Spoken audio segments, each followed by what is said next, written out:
Welcome to Becoming Heisenberg. It's Entertainment Talks podcast for Breaking Bad on AMC and Netflix. I'm your host Matthew. Joining me today, my co-host is David. How are you doing?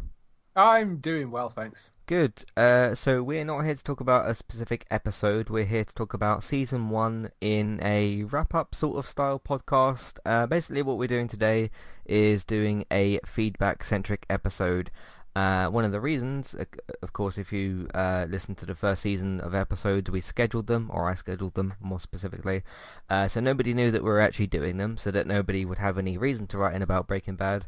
So then when the 7 episodes came out, the 7 weeks went past, we let the feedback kind of build up and stuff, and now we're here to do a podcast just on that feedback. So there will be more emails and stuff than usual because obviously it's a whole 7 episodes seasons worth instead of just weekly. So that's what we're doing here today.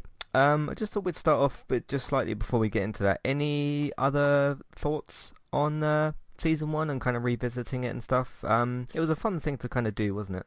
Yeah, other than it was, I was unsure about whether, because I don't go back and rewatch that many things, and I was unsure about sort of go back and watching this one, and you first suggested it, even though it is, I really enjoyed it the first time round, but you do forget quite how brilliant that first season is. Mm-hmm. I mean, the whole show's a masterpiece of work, but going back in, and there are bits that I've forgotten, and then of course watching Better Call Saul now, and it sort of reminds me of how certain bits link back into Better Call Saul as well. So Mm-hmm.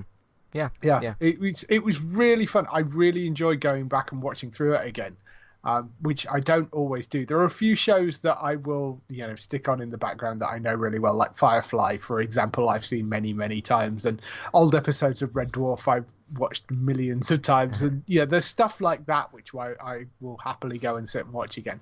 Yeah. But this I was, it's my first time I think doing a second run through it, and I just really enjoyed it. Yeah, it was great to go back and do it, and for me specifically with the pilot episode just being this near perfect, just excellent start to the series. Probably, I mean, there's a lot of great pilot episodes out there, but it's got to be at least probably in the top 5, if not the best pilot episode, I think. So, but that was good as well. But let's crack on with the feedback.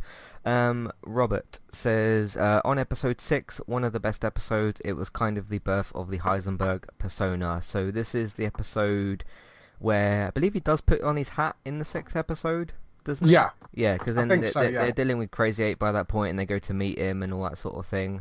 Yeah, it was interesting for me when we got to episode 6, and it's not really mentioned much as to like, his sort of change and stuff, and it's more actually brought up by Tuco than it is with Jesse. I did notice like Jesse kind of gives him this look of, okay, this high school chemistry teacher that used to teach me is now a very, very different person and whatever, and Yeah. kind of sees the differences there. But any other thoughts on that particular sort of moment? It's quite a big moment, but a sort of quieter one in a way.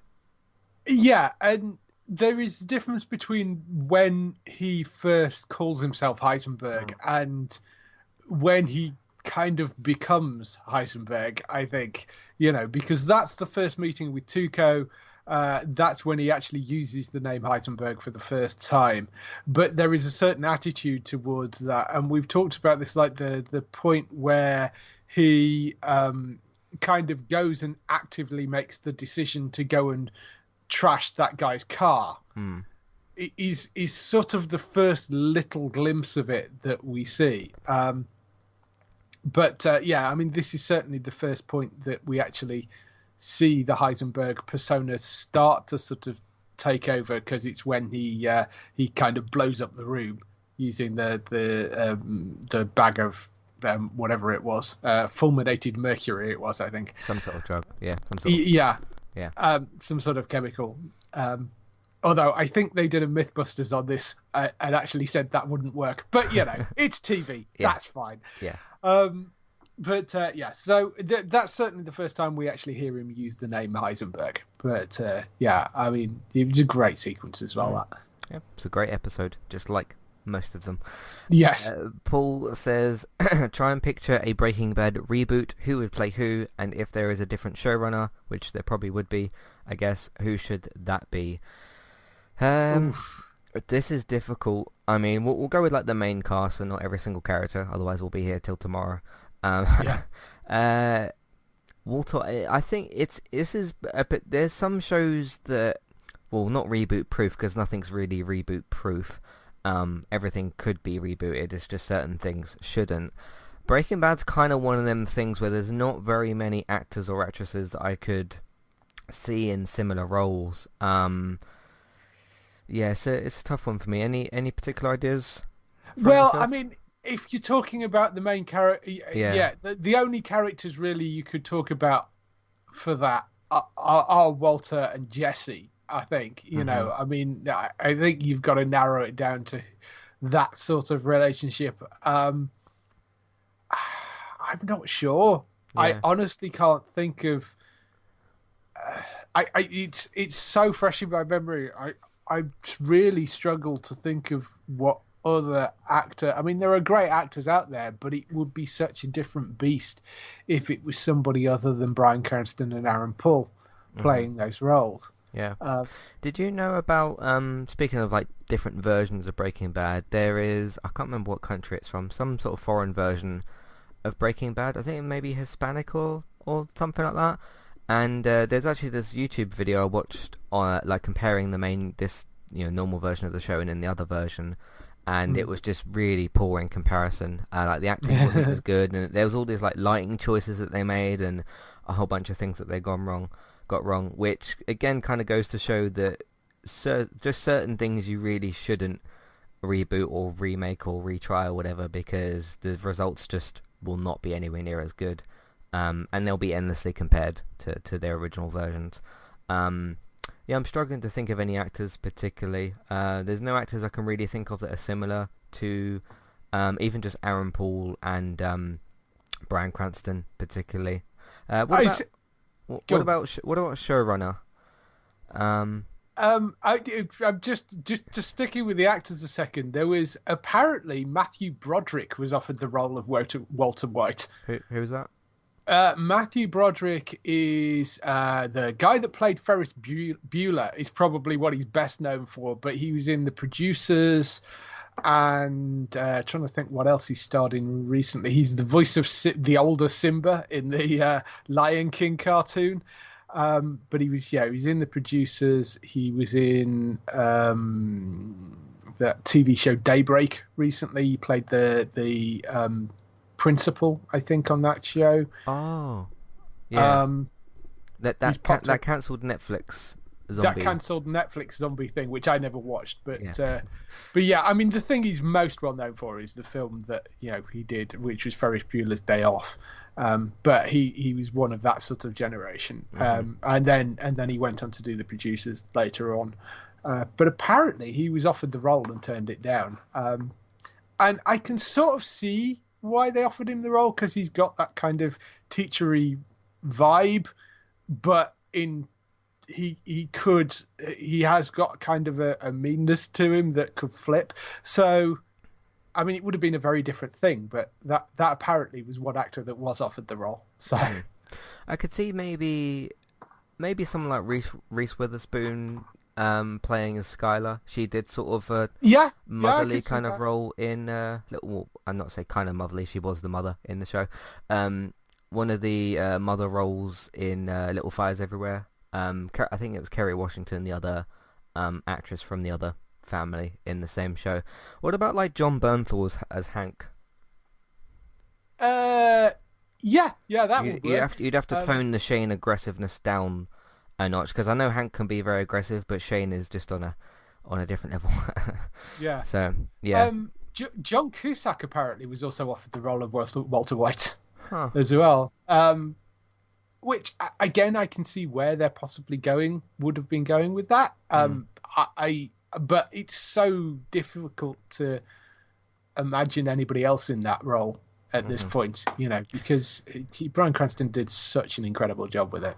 I know he's a lot older, but what about he's much older actually, probably Charlie Hunnam as Jesse, but he that would be like a lot older, wouldn't it? I guess Yeah, yes. in a flash forward version of Yeah, I could see that actually. mm, And I mean, you're talking about um, showrunners there. The Kurt Sutter. Kurt Sutter, I think, would have been an interesting mm, one in terms of showrunner because there is a sort of there is a similar vibe to maybe that sort of show. So he's yeah. somebody that maybe I Hmm. could see Kurt Sutter doing it. I can't remember the two actresses' names, but Tara and the mum from Sons of Anarchy. They could have maybe slotted in the show here somewhere as well. Mm. Yeah, showrunners. I don't know. Who showruns Ozark? Because that's probably one of the most similar shows to Breaking Bad as well. I know Jason Bateman is heavily involved as Yeah, a he's sort of like producer or something. He's a producer in it, and it is sort of his show. I don't think he's actually the showrunner on it, but I mean, Jason Bateman is. I mean, Jason Bateman would be an interesting person actually, given that he was director, very much director on that show. I'm not sure who showrunner for Ozark. It's a guy called Chris Mundy, Okay. apparently. Yeah, he may be a good fit as well. But Yeah. those are some answers that we've managed to come up with. Harrison says, "Hey, it's Harrison. I wrote in a few times on the gaming podcast. It's good to see you over here as well. How do you think a Breaking Bad game could be done, and what developer? Don't give it to Crystal Dynamics. Yeah, yeah, because they'll release it before it's ready. Yeah. Developer. See, Naughty Dog, Rockstar, Rockstar would be good. See, Naughty Dog. I would say Naughty Dog because they're one of my favorites. I think it would have to be a developer that's good with sort of dialogue heavy kind of stuff. Maybe someone like who does Mass Effect? BioWare. They could be good because Naughty Dog kind of focuses a bit more on action, and although there is action in Breaking Bad, there's a lot more dialogue. I think you could argue. I think I guess. that's possibly doing Naughty Dog a little bit of a disjustice. I mean, they've done because Naughty Dog were Last of Us was Naughty Dog, wasn't it? Yeah, that's this one too. So that's heavily story driven. I would say they've. I mean, I know they have action I mean, I stuff wouldn't in say it, no but to then them, but no. Last of Us, Uncharted, So yeah, I mean, Naughty Dog I think would be quite a good pick for something like this because they do deal. I mean, yes, they're good with the action stuff, and there isn't. I don't know what the gameplay would be because I mean there isn't necessarily that much action. it would fit a Telltale game really well, I think as well. Yeah, that like is true. drug deal choices and like character moments and things. So Yeah, those are a few. But how it could be done, you could probably do it as a third person game. I think it would work better as a third person as opposed to first person. I think because you'd get a bit more, I don't know, a bit more from it maybe. Yeah, and it's I wonder if I wondered how you'd do it, whether you'd set it in a sort of post Walter White world of you trying to take over, possibly, but then you don't get to use those characters. Because I mean, the other option is you play as either Walt or Jesse, Or switch between them possibly. or switch between them.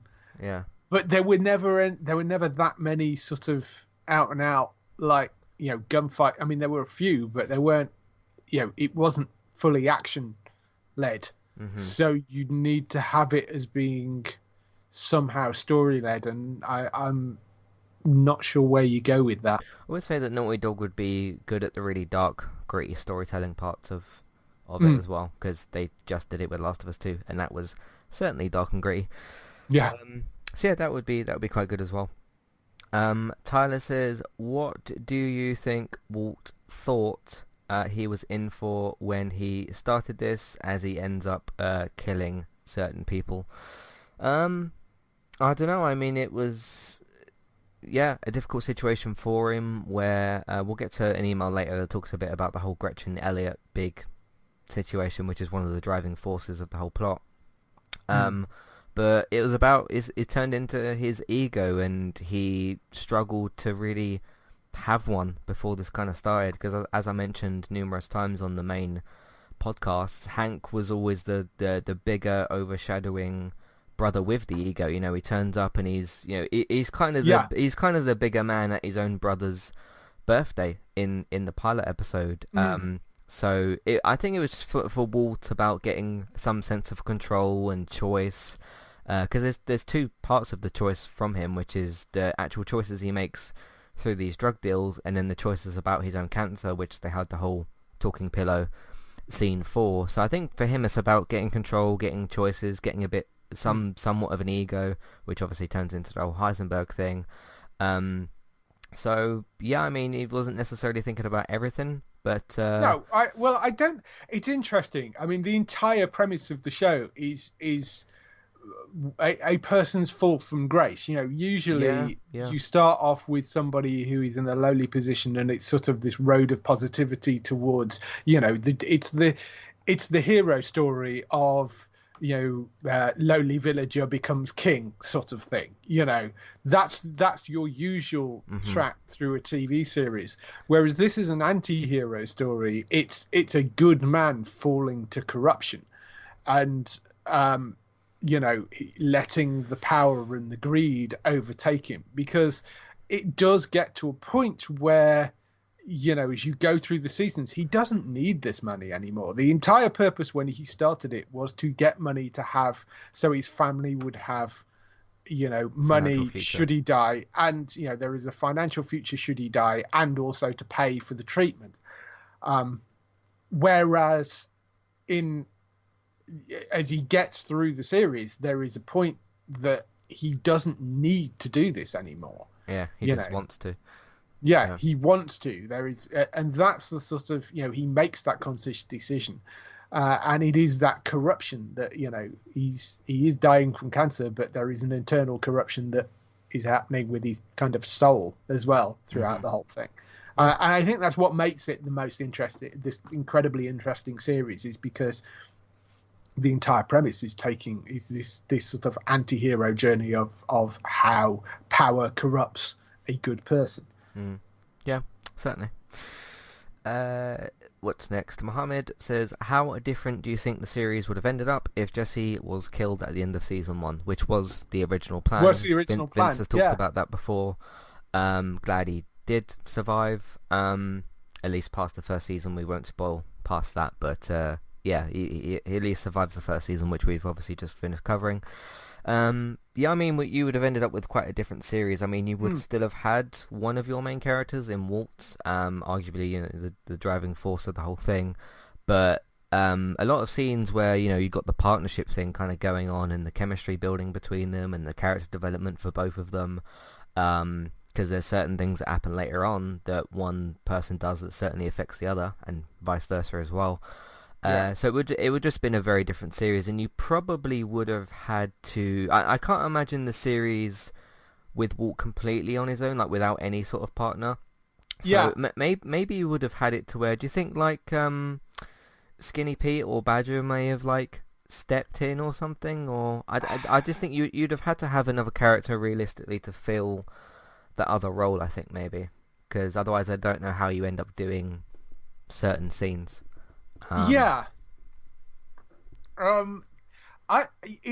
It's so hard to imagine it without him, because he became so integral, and the kind of, you know, old married couple bickering almost between the pair of them as they got kind of, you know, as they got to know each other and it got further in, and the fact that they sort of solidified this bond by, you know, them disposing of the bodies together, which kind of, you know, tied them into this thing.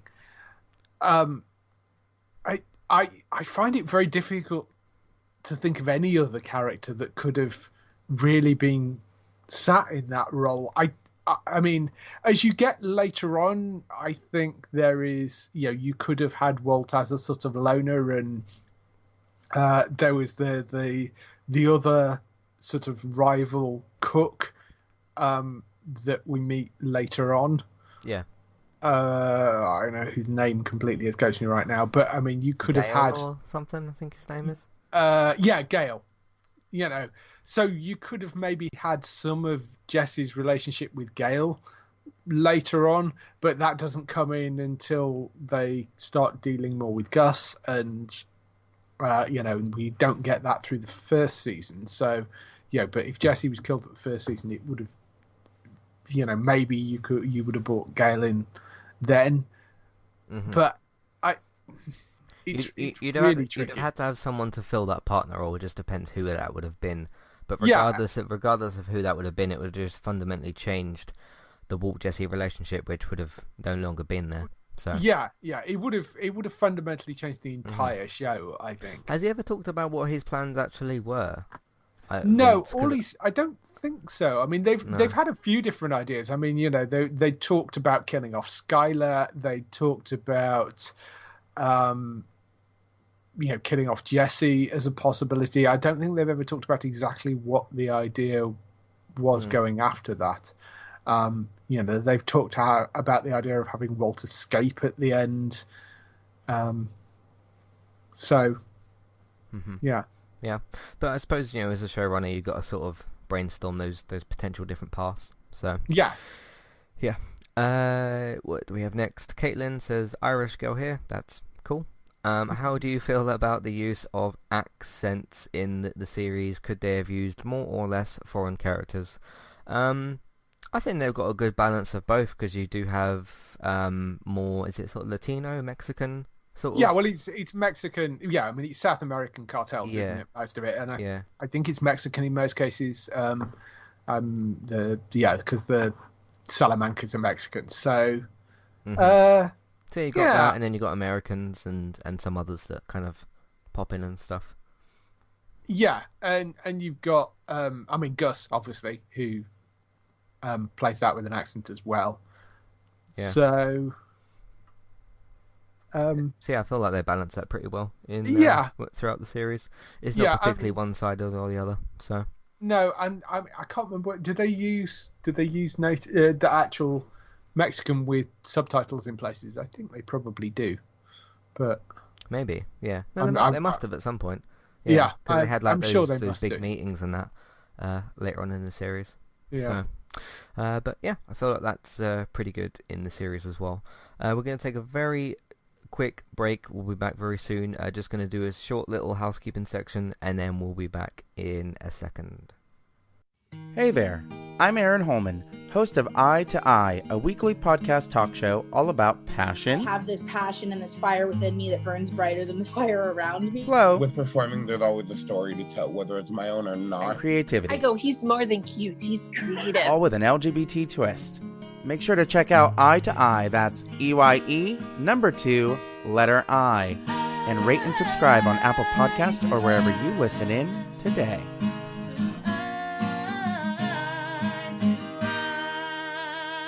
I'm Christy. And I'm Jackie. And we are Killer Fun. We explore the intersection of crime and entertainment every other week. For as long as people have been communicating, they have been talking about who did what to whom, and is that socially acceptable? Because the boundaries of society, crime, and entertainment have always gone hand in hand. The more salacious, or weird, the better. From books and movies to television shows and games, we look at how life and art imitate and inform one another. And we can't get together and not laugh. So let's face it, there's going to be laughing. Killer Fun is available anywhere you listen to podcasts, so join us.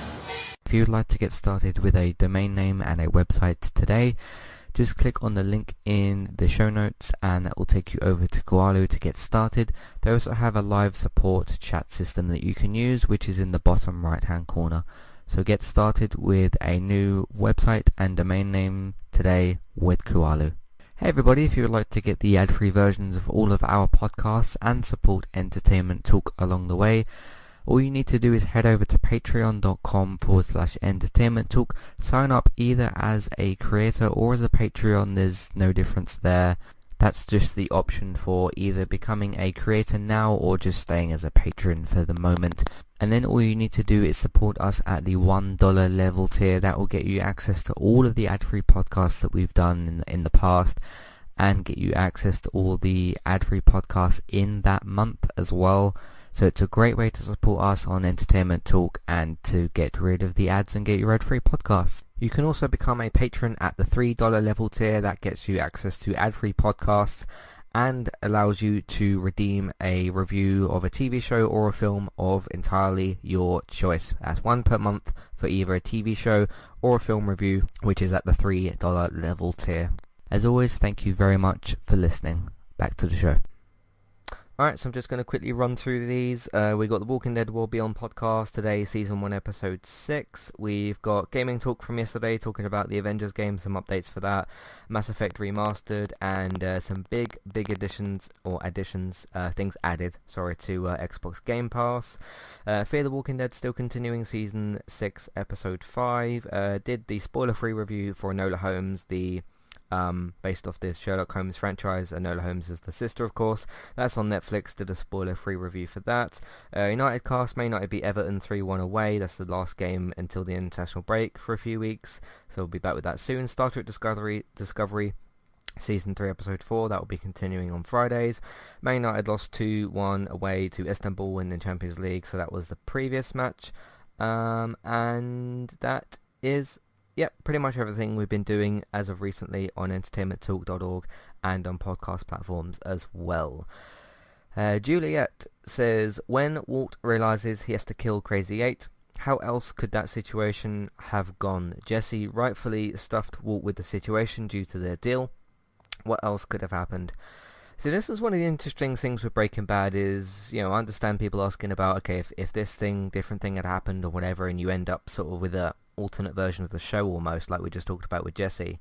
The problem here with Crazy 8 is Walt does only have one choice, which is basically to kill him. And one of the things I think Breaking Bad does do quite well is you will get a situation where the characters are forced into those situations, and because, well, if he unties Crazy 8 and let him go, he'll probably kill Jesse, kill Walt, go to Walt's house, kill Walt Jr., kill Skylar, and then, well, you really definitely wouldn't have a series then, because half the characters would be dead.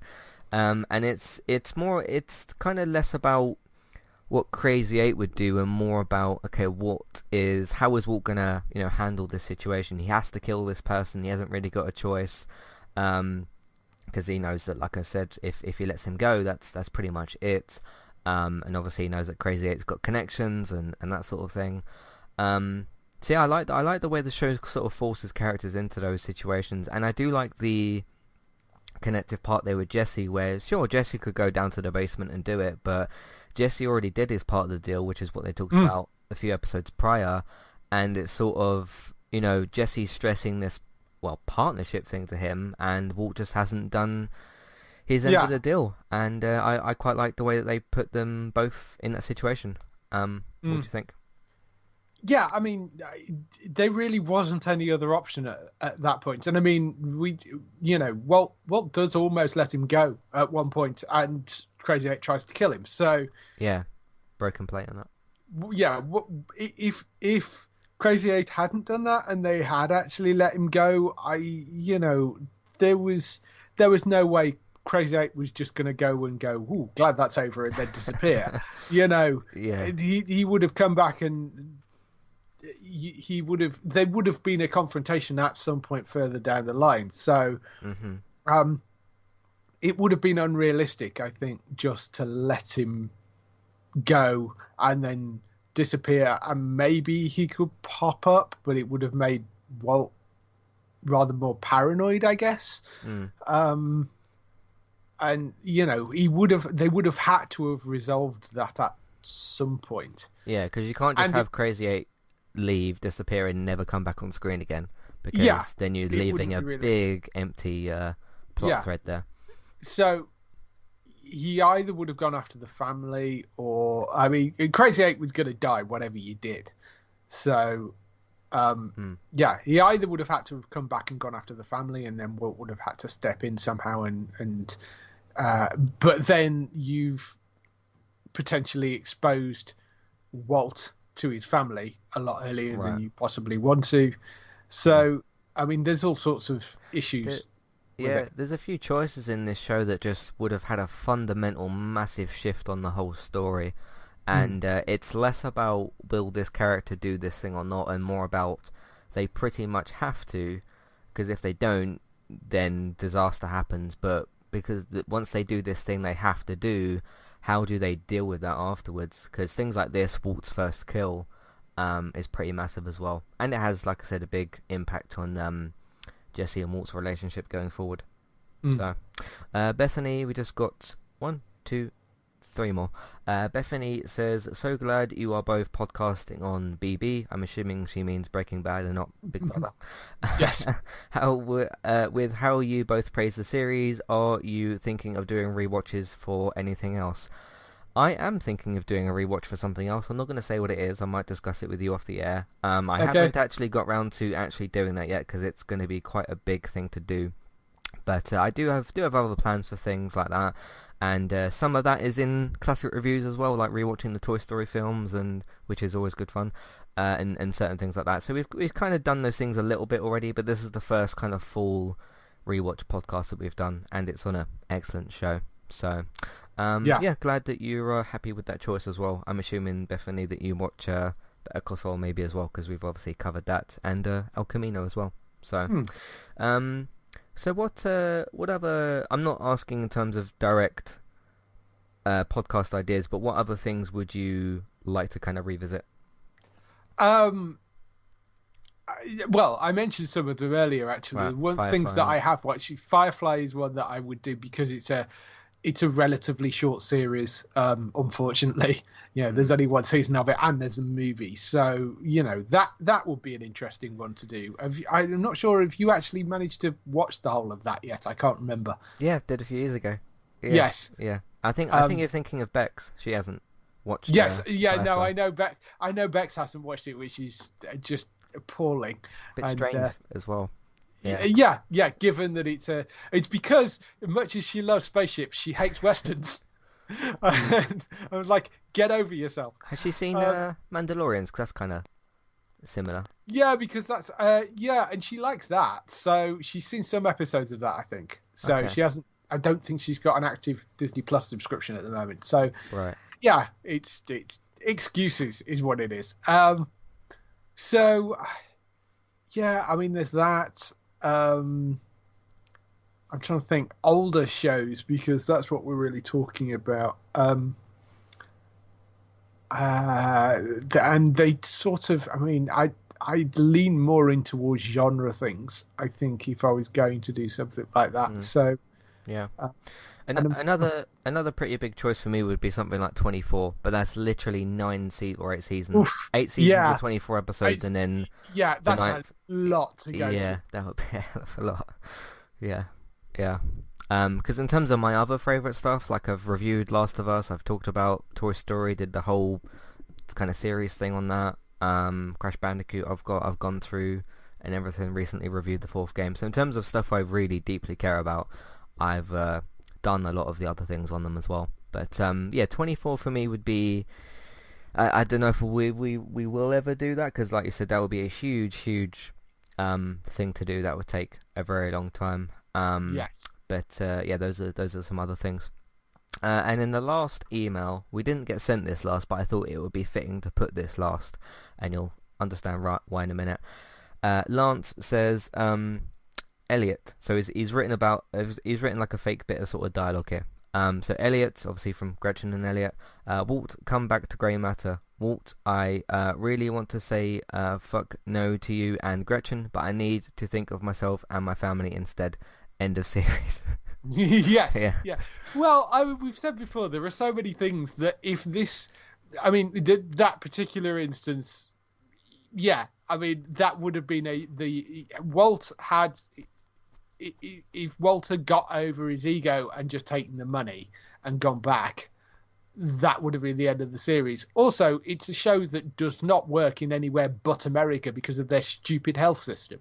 So, Is that, I don't know if we know, is that going to be different with Biden, or is it too early to know? Only not much to get into politics. It very much depends on the Senate. And okay. I just thought because they've recently had a change Yeah, of because president. they've had a change of president. Very much depends on the Senate. And at the moment, they've got some special elections coming up in January, which may balance the Senate. That means that they can actually get things like healthcare for all through. But at the moment, it's very difficult to say. But yeah, I mean, the problem with America is it has a health insurance system and not a healthcare system. Like the NHS is a healthcare system, whereas America has a health insurance system, which is ridiculously expensive for people to use. I've heard some stories, yeah. Yeah, and and means you can go bankrupt by having cancer, which is a ridiculous situation for any any country to be in. Yeah, and that's pretty crazy. I'm sorry if I've upset any Americans listening to this that like the current. I mean, we have insurance as well, but the difference is that we have a high level of baseline healthcare that everybody gets, and then if you want to have private health insurance on top of that, you can do. But yeah, what is their NHS equivalent called? I don't even really know. Medicare, it is, but it's very restricted Medicare. Okay, fair enough. But yeah, this is going back to Walt's ego. He can't accept that someone else who's a bit richer than them and a bit more well established than that, he can't accept the money from them. This goes back to the whole the male ego and thing with Hank and his brother overshadowing him for like his whole life probably. And yeah, he wants to just do this whole thing himself, which is the whole premise of the series, him starting to do these drug deals and that. So sure, you could have in what was Grey Matter, episode 4 or something, 4 or 5. You could have 4-episode series where he accepts the cancer treatment thing at the end from Gretchen and Elliot, and then you end the series, but then it would be significantly shorter, and we'd miss a whole bunch of it. And nowhere near as interesting either. Yeah, nowhere near as interesting. Yeah, if you just end it there. Because at that point, even in episode 4, there's so much building and developing with all the characters that you wouldn't want to just sort of throw all that away. So, yeah, Walt's ego got kind of the better of him, and we'll see how the rest of it goes when we cover the rest of the series as well. That's all the emails and feedback that we got. Thanks everybody who's sent all that in, of course, over the course of the 7 episodes. And we will be back. We don't know when exactly. We'll put a pin in 2021. We sort of said that at the end of the 7th podcast episode. We'll put a pin in 2021. The good thing about covering this show is we can choose when we do it, as opposed to when AMC sets a date for Walking Dead or HBO sets a date for Westworld or something. We're in control of when we decide to start watching it. So when there's a bit of a gap in the schedule, which there isn't really at the moment, we will do the second season. Plus it's 13 episodes instead of 7, so it's going to take slightly longer to do. I think for the second season, I probably will put them out weekly as we do them, as opposed to the schedule thing that I did. But we'll figure that out next year as we get closer to it. Any sort of final thoughts at all? No, just that I'm actually quite looking forward to watching season 2. Me too. Yeah, it's gonna be an interesting ride. There's there's certain moments in the series that I'm kind of thinking about, and like can't wait to sort of revisit them and just actually talk about them fully. So that'll be fun when we go to do that. But we will have plenty of content in the meantime, TV, video games, films and sports, Manchester United podcasts as well. If you want to find all of those, please consider doing that and listening to the other stuff that we've got. I mentioned a bit of it in the housekeeping, and we got some other stuff that we're doing as well. If you want to find all of that, you can head over to entertainmenttalk.org. If you like what you've heard from us today and you want to support it and get involved and help support Entertainment Talk and everything, that will be brilliant. Some options for you. Patreon, we have the $1 and $3 level tiers for instant ad-free podcast and review options. Amazon affiliate link if you're buying your Christmas presents or games or treating yourself or whatever the occasion. We can get a small cut of what you spend. It won't cost you extra. Podcast services, if you look for or search for Entertainment Talk on your favourite podcast platform, you can get subscribed to us over there. And if we're not on your favourite podcast platform, please let us know and we'll look into that as well. You can also find Geektown, run by, of course, David, on geektown.co.uk and Geektown Radio on podcast services as well, for your up-to-date, reliable TV and film news. Geektown Radio episodes, new ones on Tuesdays. You can listen to this week's episode after you finished this podcast. So check all that out for your up-to-date, reliable TV and film news. Bex is streaming daily at the moment on Twitch. If you search for Trista Bytes, Trista, B-Y-T-E-S, go and search for her on there and follow, subscribe to her over there. That would be great. I'm streaming as well on Twitch recently if you want to see how I deal with zombies in first person. Sometimes not very well, but sometimes fairly well. You can find me on Twitch, eTalk UK. If you search for that on Twitch, you should be able to subscribe to that and follow that as well. And if you want to see how I will do managing the Manchester United team, sometimes very well, sometimes not very well, but you can find that as well if you want to.